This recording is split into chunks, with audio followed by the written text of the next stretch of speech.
All right, now it's time for a pro tip.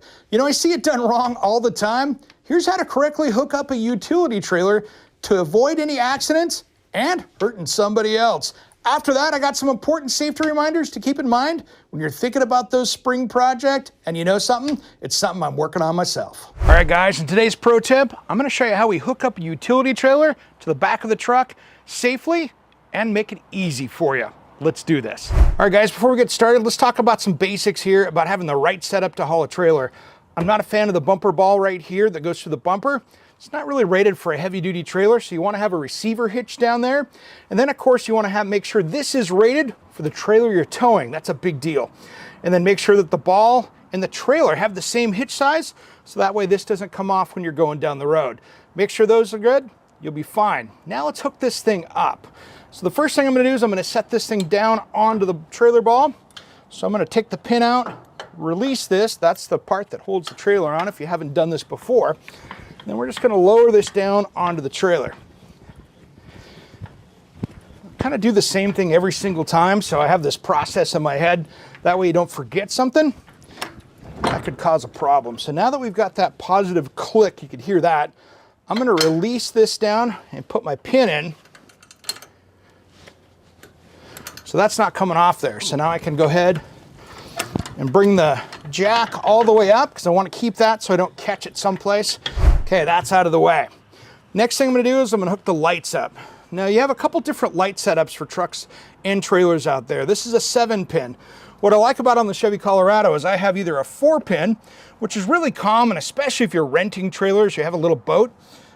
The 7-pin goes down here. So there's this little piece right here that's your keyway.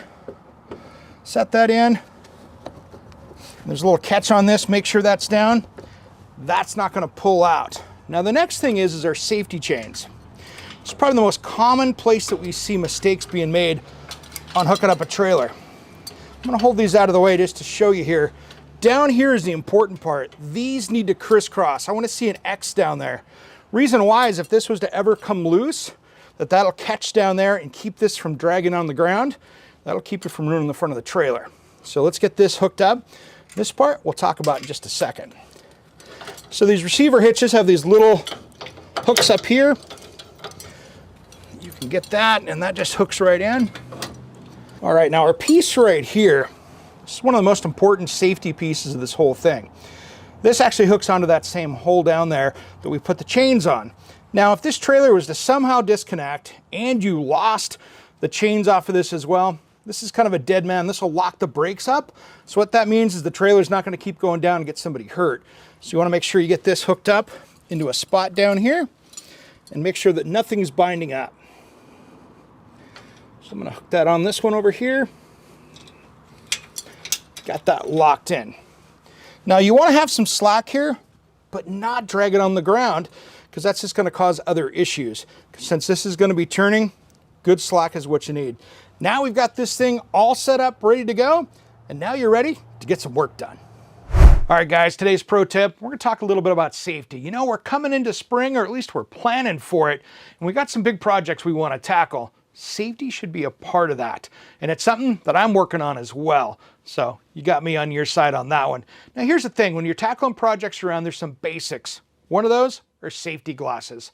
I do really like this type of safety glass here where they've got a fog-proof coating on it and there's no frame around, so I get a really good view. But these aren't the best in certain situations. I really like to have something with a gasket around the back of it right here. If I'm cutting wood, if I'm cutting metal, I'm grinding, or even sanding, because what this gasket does is it fits tight up against your face.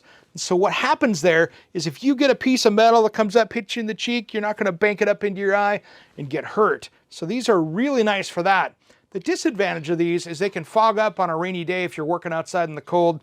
So you kind of have to have a couple different sets of those to make it work. Now there's a lot of different types of gloves out there. We all have our standard gloves, but a couple specialty ones are really important.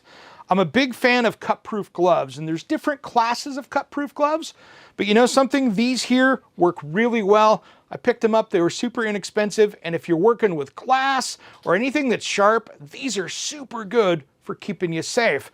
But keep in mind if you're using a drill or putting screws in, you can get these caught up if it catches the end and you know something that'll twist up on your finger. So be careful with gloves. They might not be the best in all situations. Now, when it comes to working with hot things like metal, grinding, a good set of welding gloves is important. A couple things is they're made out of thick leather, which is nice. And if you've got a hot piece of metal in your hand, you can hold it for a second without getting hurt. And I do like how long they are because they come up the forearm. They really protect your arms from sparks and hot pieces of metal flying around. It's a good thing to go. Now, when you're working around wood, you're sanding, you're working around, and anything's in the air, right? You got to be careful for that. I like a good mask. Now, these here I use, they have actually a charcoal filter here on the inside. These are replaceable with a cloth piece or neoprene on the outside, depending on which one you get. What's cool about these is they're an N99, so they work so much better than your typical paper mask, or even worse, the ones out there like a bandana, they just keep the big chunks out. They're not protecting your lungs. So think about protection with this. Now, if you're gonna be doing painting harsh chemicals or spraying stuff, or even working around mold, that's when you need to get that respirator. Just get the right cartridge for the application, because the one that works with mold might not work with paint. So just keep in mind with that.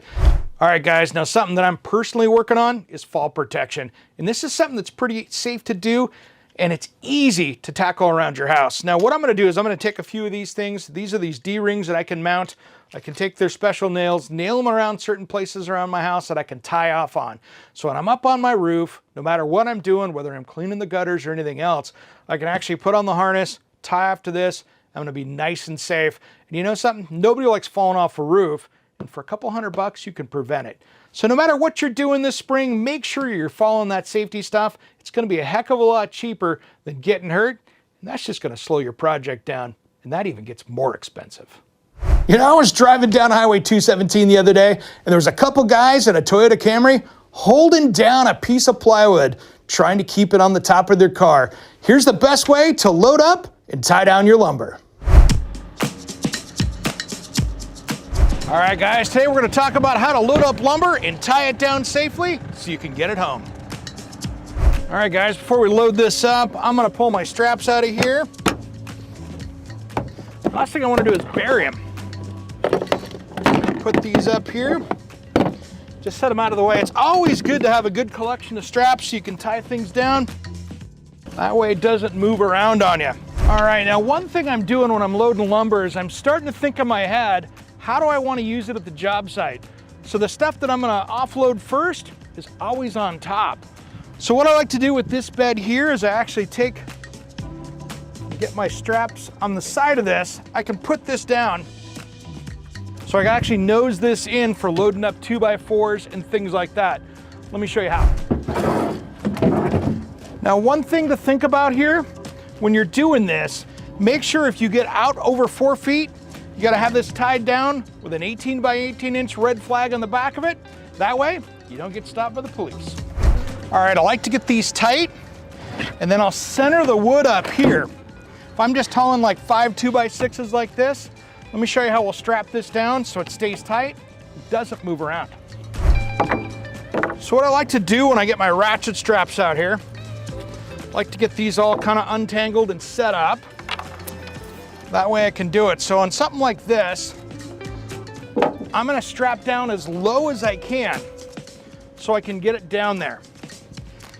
Now, when I have a partial load like this, I'll even take one strap and actually tie them where I spin this around underneath. So I can keep that nice and tight and in a bundle so they don't move around back here. And then what I can do is I'll pull it back like this, so when I tighten it, it pulls it forward on the load.